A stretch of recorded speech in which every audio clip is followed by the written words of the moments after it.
Hi there, and today we are going to talk about movie collecting. Specifically, today we're going to talk about VHS and how through collecting VHS you can actually help not just preserve some stuff out there that could be like that could end up getting lost if we don't do that, but we're going to talk about like VHS collecting in general, and we're going to get more. We're going to try to get more in depth there and talk about some things that I really think we should all be looking out for that anybody that collects media. So here we go. It's going to be a fun one. It's a new opening, a new year. Happy 2017, and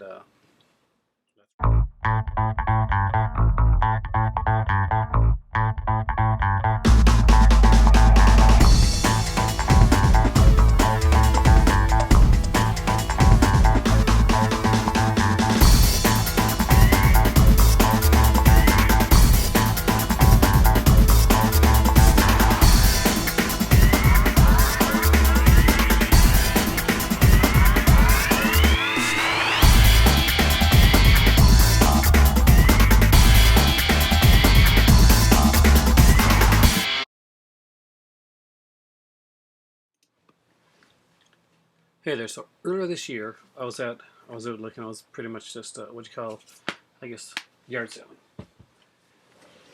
And there was like a bunch of like movies there. There's like some DVDs and some VHS type of thing. They didn't have like a lot of like the newer stuff. And I just went through the way that I normally do, and I saw some other people going through as well. And at the time, they had like a bunch of like movies, and they were like kind of like just on the tapes, and they had like the names written on there. Like they'd obviously like had a VCR and had done them off their TVs and stuff like that. And they were just selling those for like 25 or 50 cents each. And I kind of bypassed them at the time. And I remember hearing somebody like basically say that who's going to buy some of these old like taped off movies. And I didn't think much about it. And then I was a while back. I was on what you call Kijiji around here. It's kind of like Craigslist over there in the United States and the UK, except with less like Cars and Encounters things on it. It's pretty much just a place for like buying and selling stuff. And I noticed that there's a guy with VHS, and again it came along with like the normal stuff. And on the fourth picture, again there was like a bunch of blank tapes, and they had like written down like this bunch of movies. And this time I clicked on it, and I like brought the picture up and looked at it for a second. I'm like, I'm slightly interested. And here's why. When we collect movies, especially different formats, if you're just collecting Blu-ray or 4K, then a lot of times you're really just collecting for the format of it, which is good. I mean, like, however you want to do your collecting, that's that's you. You do you, as I often hear. Now, however, if you're collecting to really like to study and to preserve, which is kind of what I like to do when I'm doing this stuff. We bypass this a lot, and we just think of, oh, this is something that somebody's taped off a TV. This is something somebody's got taped off. But here's the thing. Nowadays, the way things tend to be going, especially, you remember the days when satellite was the thing, when you had a satellite dish and you went out, and when they first came out, and there were all these amazing channels, and there's all these specialty channels on satellite. You got Drive-In. I know here in Canada we had like Drive-In Classics. We had Scream. We had all these amazing channels, and even like back in the day, I remember the Goonies. When I went and saw the Goonies in the theater, there's a sequence near the end of the film that really confused me, and it pretty much says, and there's that, and the octopus, the amazing octopus. I'm like, I didn't see any octopus in the Goonies. There was no octopus in the Goonies. Yet when I watched it later on like on a Nova Scotia channel, they actually showed the version with the octopus in it. And I think there was another one like The Abyss or something. One of those movies that actually had sequences in it that weren't on the VHS that I saw at the time. And I don't think may not have even made it onto the DVD. I don't know. I'd have to go back and check. And that's the thing. Sometimes you'd find TV versions of movies, or which would have like alternate footage, or they'd have a different cut of a film, and that stuff is for sometimes we got like a Screen Factory and Arrow Video and 88 Films and Vinegar Syndrome, stuff like that. You're gonna find some TV edits and all that type of stuff, which is great, but you're not always gonna find that. And with more with it's going away from TV. Satellite has pretty much been. It's not so much satellite anymore as it is kind of like digital TV. There's a lot of more like streaming services. You see a lot of people like actually cutting the cord on cable. So we're losing a lot of these specialty channels, and we're not making up for it. Even on the those midnight movies or those Tuesday movies that they show, we're not making up for it. We're not actually getting something that's actually taking the place of that. Nothing is like is grabbing those edits. And for a streaming service like say Amazon Prime or YouTube or Netflix, YouTube's not really a stream service. I guess YouTube Red might be, but with Netflix and iTunes, it doesn't really behoove them to actually go and grab every different version of a film that's out there. You may see them like grab, okay, we got the extended cut and the theatrical cut, but that's pretty much usually going to be it. And you don't always grab all the features that are on there as well. So you're getting movies that haven't made it to DVD even, or that just barely made it, or if they made it to VHS. And you're getting films that you might know, but you may not know in different formats that are out there that have probably only been shown on TV. And only been shown in certain in certain ways. I can watch a TV edit of a film, but I would love to see them do it. And I know there's obviously for cost reasons you can't do this. You can't have a TV edit that actually includes the commercials and that in there. And as silly as that might seem, that's at the time when you're watching movies like this, when you're watching, let's say back in the when I was a kid and I was watching Salem's Lot on TV. That was part of the thing. It was part of the allure. It was paced so that the commercials were in there. It was literally watching behind the couch type of thing, and that was your reprieve. That was your space away from that. And obviously, most people said, I'll fast forward through the commercials or I PVR things. Anyway, but the option of having that there, of saving those little spaces. I don't know about any of you guys, but I really kind of dig it when guys like the Nostalgia Critic show those old commercials, kind of like the really crazy ones and stuff. That tends to be fun, and a lot of that is getting lost. Some channels like close down and they're no more. I went online looking for bumpers for the Scream Network. Scream Network was a Canadian horror channel, and it was really good. And then they did something that was really bad. They changed the name to Dusk, and they took out a lot of the the more harder core horror and said they were going to lighten it and make it lighter horror to hopefully grab a female demographic, which I'm not going to lie was a complete insult to most of the female horror fans that I knew who said, "What do you mean you're going to lighten it for a female demographic? That's not the way it works." Maybe you want to lighten it for a more casual Twilighty demographic? Yeah, no. But it's gone. The channel's gone. They had some great openings, and when they originally started too, they had hosts. Ido Belkin was a Canadian writer. He used to host along with there's like 3 or 4 hosts originally, and then finally it came down to this one girl that had these kind of characters that she did. And she ended up more like a character type host. But guys like Ido Belkin and some of the other hosts there talked more about the film and a lot of stuff. So when you watch when you're watching TCM and you see Robert Osborne on there, or if you watch it during the time when Rob Zombie did the nighttime when we did cult films, that was really cool actually. That's kind of what Scream used to do when they originally started. And that's lost unless somebody has that somewhere. Unless somebody has a bunch of VHS tapes with some of the early movies and stuff on there. They did something at night, late at night, where they'd show a lot of foreign films that probably hadn't gotten seen here for the first time in ages. That's how a lot of people got really introduced to stuff like Paul Naschy or Jean Rollin or guys like that, Franco, or Jess Franco. They'd have an exhumed had its own opening. You probably are able to find part of the exhumed opening on YouTube, but you're not going to find a lot of Scream channel stuff on YouTube. That's there are Western channels.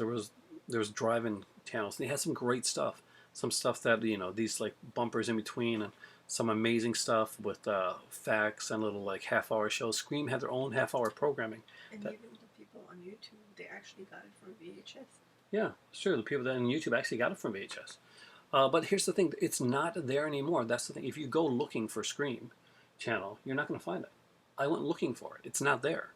It's very rare. I mean, you're going to find a couple, and it's usually it had a really cool announcer, and he was like, you're watching Scream. We're a bit freaking you out. And it was really, there's more to it, and it was really, really good. And I really wish that I'd kept the tapes, because you know what I did do at the time? I was taping stuff off of Scream consistently. I had tape upon tape on tape on tape of like movies that I taped off of Scream at the time, because they weren't available. You couldn't get them. And as I got them, I didn't replace the tapes because I knew I was going to watch those Scream versions of them down the road.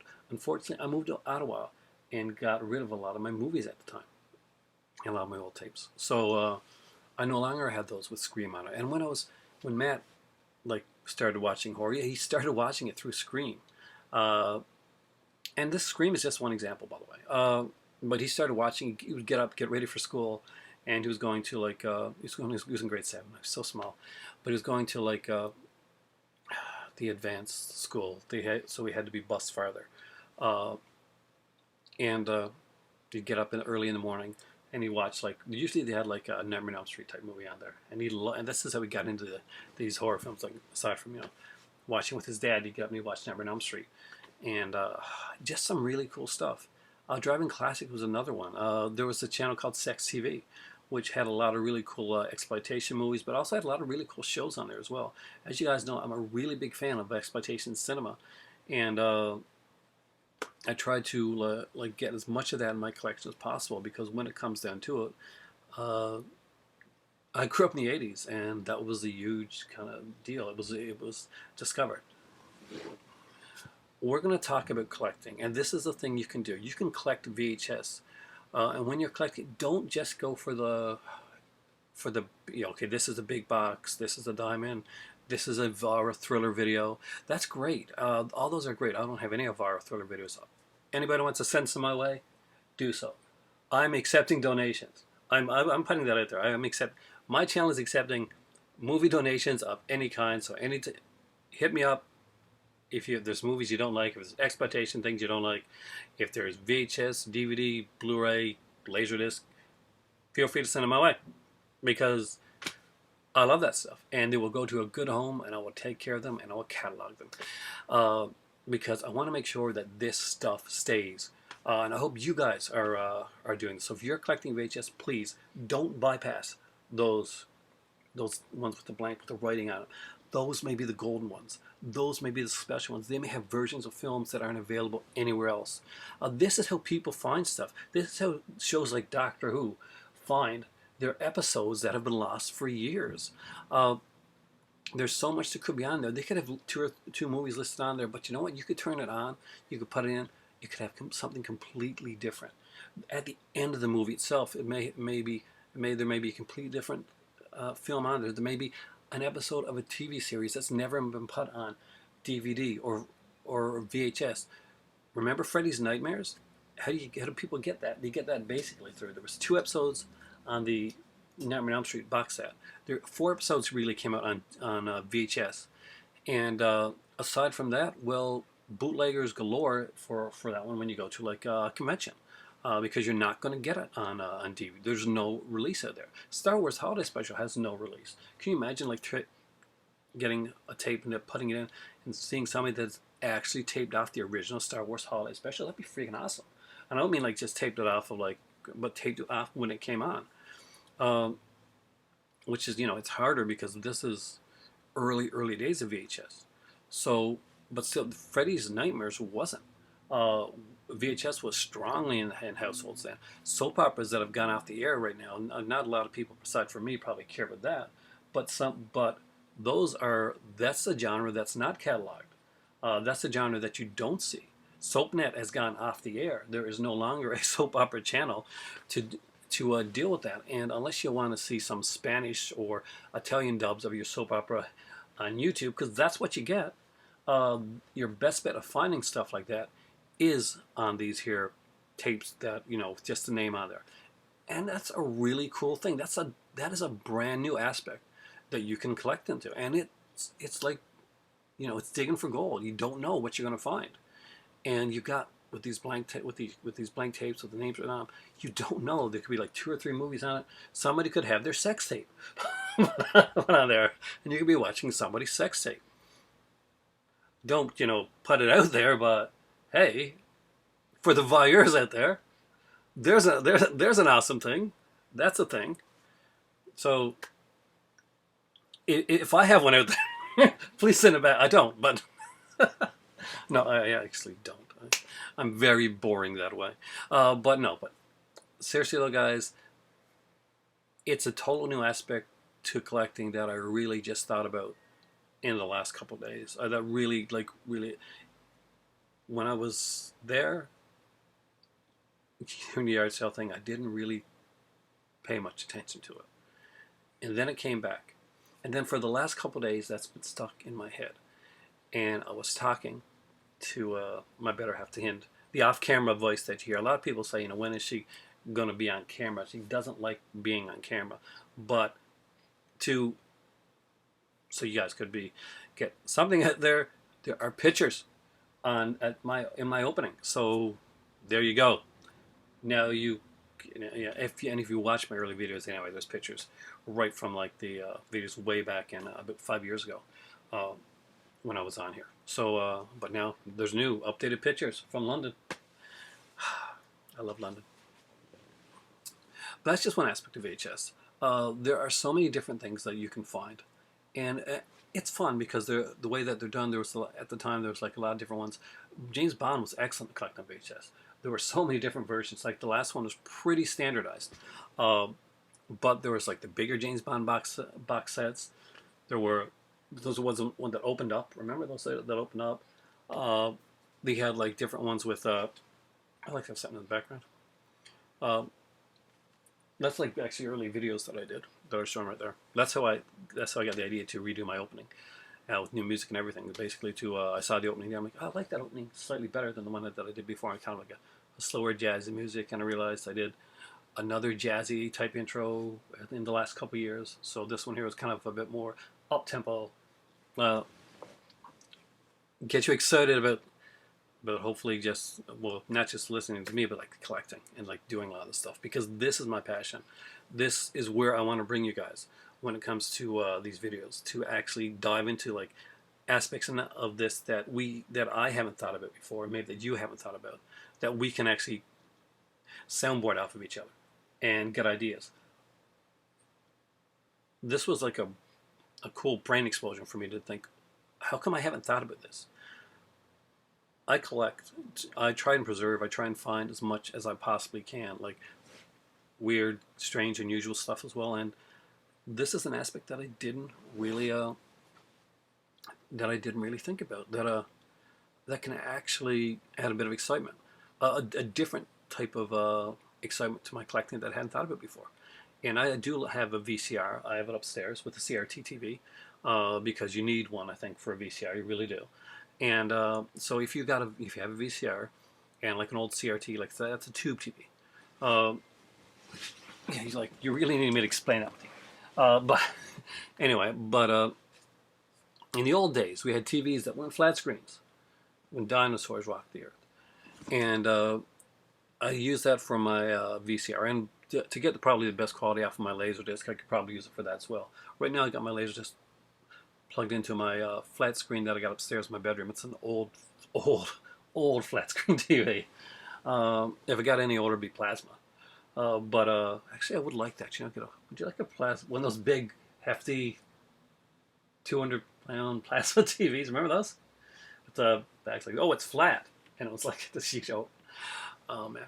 But when you're collecting, especially when it's VHS, it's good to have the right equipment to watch it on as well. You'll find that you'll get a lot of scan lines, and then they do try to actually, if you watch like Shout Factory TV, they have like VHS, a section where they show movies in kind of a full screen format, and they try to put like pops and hisses and scan lines and stuff there, give you kind of a feel to the old VHS style. And if you watch the documentary, "Do Not Adjust Your Set," I think that was called, right? The VHS documentary. There's a couple of them. There's a couple like VHS collecting documentaries that I really do recommend. There's some really good ones out there. I haven't get those in my collection yet. Actually, they're very, very good. I haven't been able to find them around here. I've been looking for ages. Uh, but definitely check out those documentaries. They will get you excited. But like we watched them. I remember we watched one of them that must have watched a dozen times. And I think that next week, we got a VCR. We actually went down went on Kijiji and we got a VCR. Went down to this person's house. We had a good one with remote, and it even had the original like a manual in there, which was really cool. And then we came home and we were going. And she loves anime. Anime is kind of like one of her big things, and I love horror. So we were there at Value Village, and they had like a big sale on it. It was like 25 cents or something like that. So she got a cart, and she swerved it over because she had to go up this like ramp type thing, and went up this ramp, and we were just like putting them on it.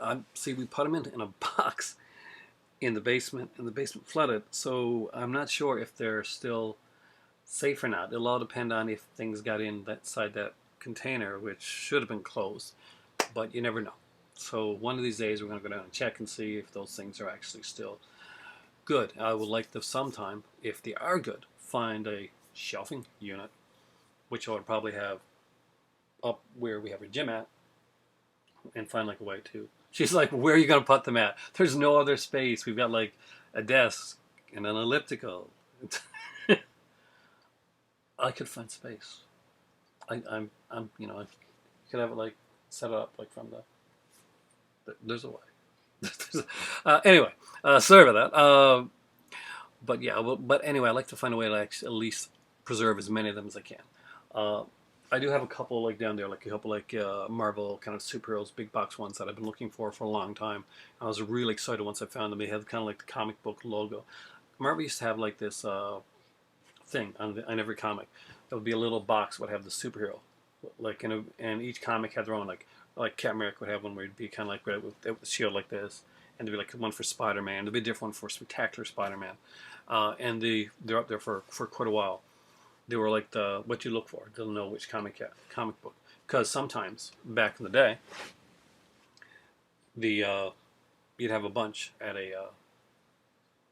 what I'm looking for at a pharmacy, and you could only see like that little panel thing that up in the left hand corner.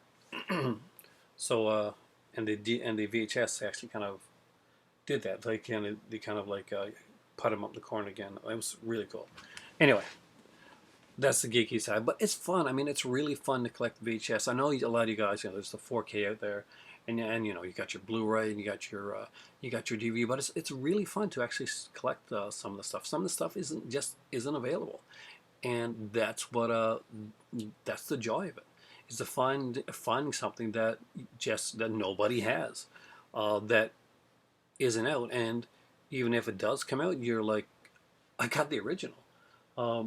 There's a lot of people I'm sure would be very excited to find original copies of like things like The Mutilator or movies like Blood Rage and all those on back in their VHS formats back in the day.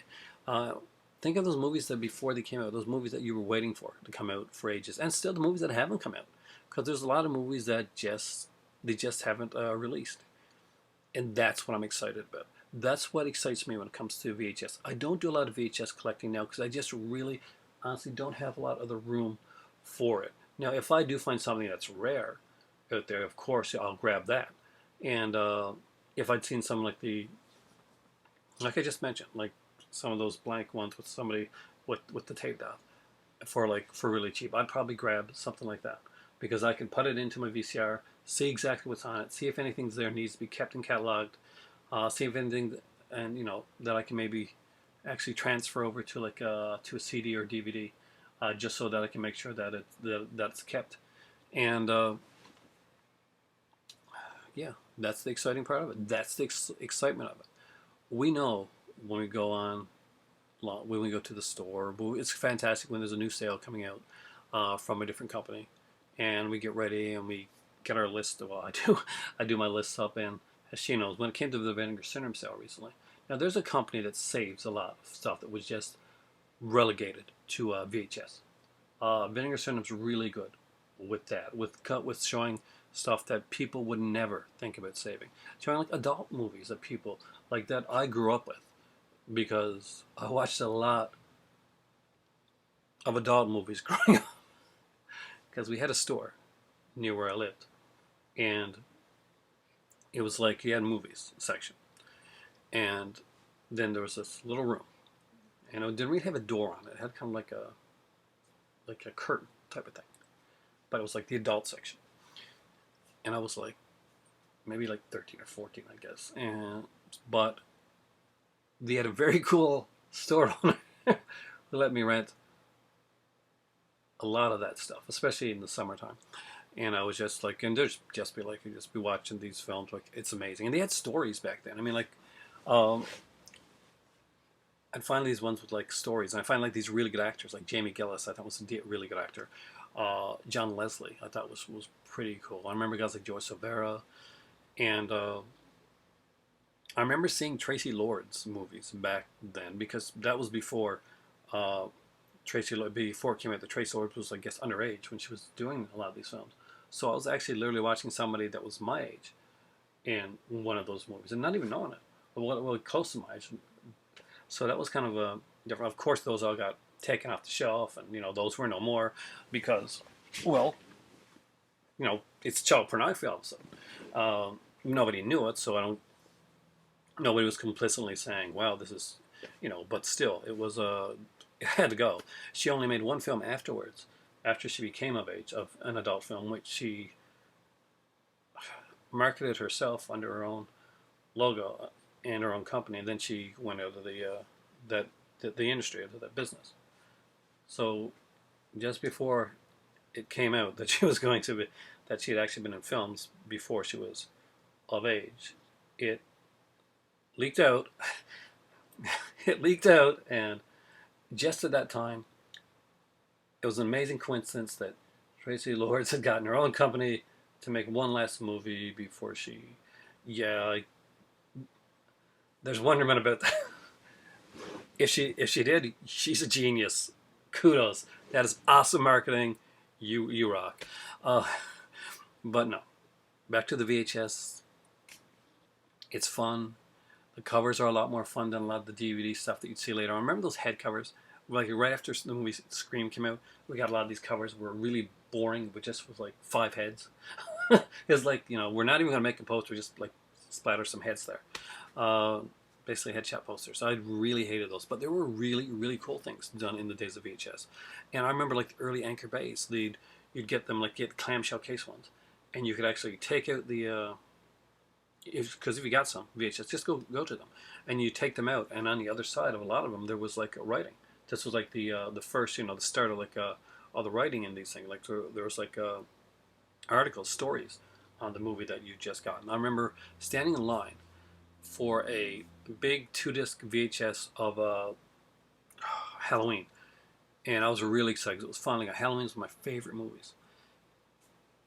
So it was coming out. It had a big black case. It had 2 VHS tapes that were colored orange. One was like the original cut, and you had the TV edit. It came with a keychain, which my son still uses to this day, actually. And it was awesome. It was an amazing time to it was an amazing time to collect. So there we go. That is my first talking to about collecting VHS. Hopefully, you found a little bit that kind of enlightening, or hopefully inspiring to go out and grab some really cool stuff that that's out there. Thank you guys for watching.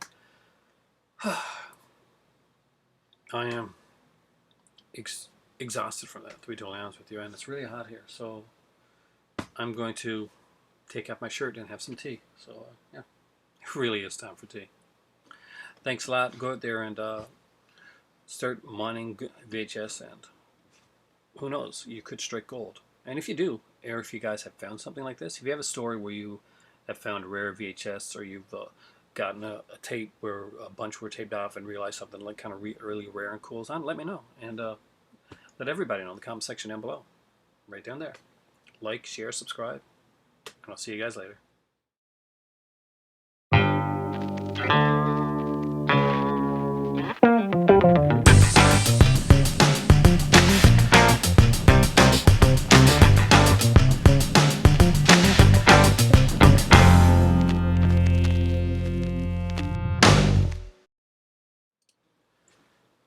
Hey there, and thank you for staying for the after credit sequence. So I thought I did mention those Marvel ones to you, so I thought I'd show those to you guys.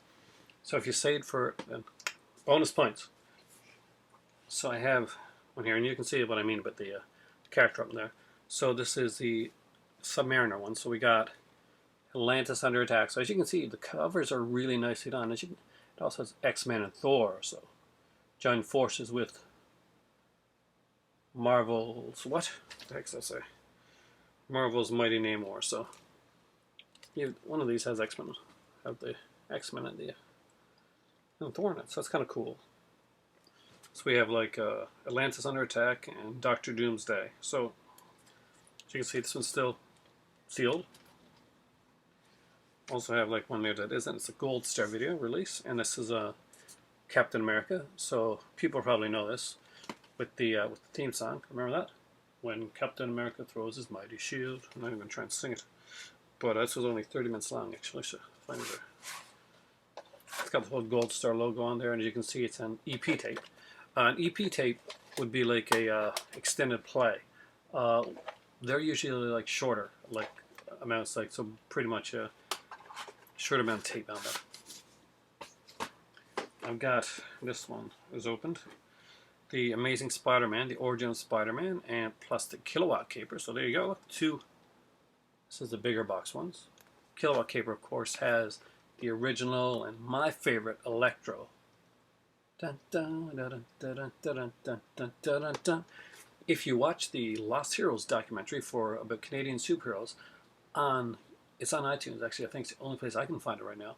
I wouldn't mind actually owning that one. Actually, I have a physical copy of it in my collection. It actually has Paul Soles narrating it. And for people that don't know, Paul Soles is the narrator for Spider-Man. He is the voice of Spider-Man. When people see the 1960s Spider-Man, that's Paul Soles. He actually does a cameo as a diner owner in the second Incredible Hulk film. And here in Canada, Paul Soles was a huge deal for kids growing up, and he did a lot of shows. He did one called, I think the UK had a version of this too. It was kind of a crime show where basically he did kind of play this kind of Charlie Chaplin-esque character that would do these like they'd show these silent films, and at the end of each silent film, he would get arrested, and the people that were on the game show at the time had to guess the reason he got arrested, and it would be kind of like weird, unusual, strange laws. That's Paul Soles. So check him out. So that's the Spider-Man one. I'll get you, Spider-Man. I have another Submariner one here, which also is Atlantis under attack. Maybe it's the same one. With I know it's got this first one is, but the second one's a different one. So this one is actually still factory sealed. It has this. It has the Become a Superhero Legend sweepstakes sticker still on it. Actually, I love it when you have the sticker still on it. It's really cool. It's like when you get They Live. If you find it with a slip cover, don't take the thing off it. That's part of the thing. It's part of the joke. As you can see, there's the artwork in the back. It's actually extremely cool. We're actually thinking about going down and just checking, seeing if those VHS are intact, which may mean down the road I'm going to do my VHS collection video. If they're there. If they're not, you're going to see me do the collection, which is going to be this and maybe a couple others upstairs. And that's going to be a really short video. I also have the Invincible Iron Man. So this is what Crimson Dynamo, right? So yeah, the death of Tony Stark and the Crimson Dynamo. Very cool stuff here. And you can see on the back, and I'll just open up one of these here so you can see inside the way that was done. As you can see the difference. You can see that this one here has a lot more tape in it because it's not like an EP where basically the tape is stretched out. Or so it's kind of like it's cheaper. They get ones that were like this, or actual full length ones. So there you go, guys. My first after credit sequence, 2017, and I think it's a pretty good one. Got to see some really, really cool Marvel comic stuff. Isn't that awesome? It's pretty awesome. I love the Marvel stuff. get out there and do some collecting, and let me know in the comment section down below.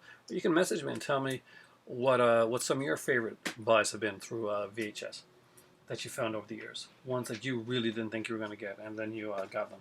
For years, when I was a kid, I would rent these over and over and over again because I love comics and I love cartoons and I love watching this stuff. And I actually have, when Vinegar Syndrome had their sale on, my love of cartoons actually decided what one of my movies was going to be. Obviously, that's a cartoon movie that you're very excited to check. Yes, she's probably won't. Thank you guys for watching again. For me right now, it really is time for tea. I gotta go dig at some VHS. Let me know what you find, guys.